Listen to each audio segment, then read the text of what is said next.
এর আগে আমার চ্যানেলে NH10 যেখানটা ভূমিকম্প হয়েছিল সেখানকার রাস্তার কিন্তু আপডেট ভিডিও দেওয়া হয়েছিল। আজ প্রায় 10 দিন পার হয়ে গেছে, কাজের অগ্রগতি কিন্তু খুব একটা হয়নি। পাহাড় কেটে অলরেডি রাস্তা চালু হয়ে গেছে কাটা, কিন্তু পাহাড় কেটে যে রাস্তা খুব একটা বেশি এগিয়েছে সেটা কিন্তু তোমাদেরকে আমি বলতে পারবো না। আজকে যখন আমরা গেলাম দেখে বুঝতে পারছি রাস্তার কাজ কিন্তু খুব একটা হয়নি। এতটাই কি বলবো, এখানে পাহাড় কাটতে হচ্ছে যে রাস্তার কাজ কিন্তু আজ 10 দিনে কিন্তু খুব একটা এগোয়নি। অলরেডি দুটো জেসিবি কিন্তু কাজ করছে অনেক দিন ধরেই, কিন্তু কাজের কিন্তু কোনো অগ্রগতি নেই এখানে। যেখানে কাজ কিন্তু কন্টিনিউ হচ্ছে, কিন্তু পাহাড় যেহেতু কাটতে হচ্ছে দেখে বুঝতে পারছো পাহাড়গুলোকে আস্তে আস্তে কেটে কেটে যেহেতু নামাতে হচ্ছে সেহেতু কিন্তু কাজ এগোয়নি।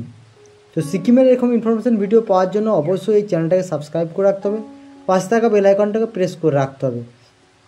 অলরেডি তোমরা দেখতে পাচ্ছ যে কাজ কতগুলো মেশিন করছে। ওপরে কিন্তু আরও দুটো মেশিন আছে, ওপরে দুটো মেশিন, নিচে দুটো মেশিন। পাহাড় কিন্তু কন্টিনিউ কেটে চলছে, কিন্তু তবুও কেটে রাস্তা ঠিকঠাকভাবে তৈরি করা যাচ্ছে না এখানে, কারণ NH10 কিন্তু এখনও পর্যন্ত খোলার কোনো রকম চান্স নেই, অনেকটা কাজ বাকি।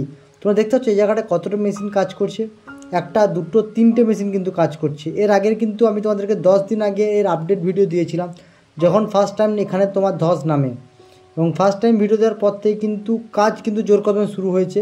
কিন্তু কাজ যেহেতু রাস্তাটা অনেকটা জায়গায় ধস নেমেছিল ভূমিকম্পের ফলে, সেই জায়গাটা পাহাড়টা কেটে রাস্তা তৈরি করতে কিন্তু এখানে অনেকটা সময় লাগবে।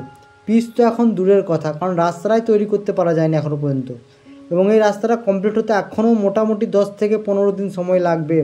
তো ধরে রাখো তোমরা এখনও পর্যন্ত কিন্তু NH10 10 থেকে 15 দিন কিন্তু বন্ধ থাকতে পারে, কারণ এই জায়গাটা নিচের রাস্তাটা কমপ্লিট না হলে উপর থেকে কিন্তু এখনও পর্যন্ত পাহাড়টা না কেটে সরাতে পারলে কিন্তু রাস্তার কোনো কিছুই হবে না। কারণ উপরে পাহাড়টা কাটবে, তারপরে তোমার এদিকের পাহাড়টা কাটবে, তবেই কিন্তু রাস্তাটা কমপ্লিট হবে। তাই তোমরা যারা সিকিম আসবে তারা কিন্তু এখন পর্যন্ত দার্জিলিং হয়ে লাভা হয়ে সিকিম আসার প্ল্যানিং করো, NH10 কিন্তু আশা করো না। যারা ভাবছো NH10 হয়ে দার্জিলিং যাবে, সিকিম যাবে, তার জন্য বলে রাখি এখন কিন্তু কোনো মতেই NH10 খোলা কিন্তু সম্ভব নয়, এখনও কিন্তু প্রচুর সময় লাগবে NH10 খুলতে।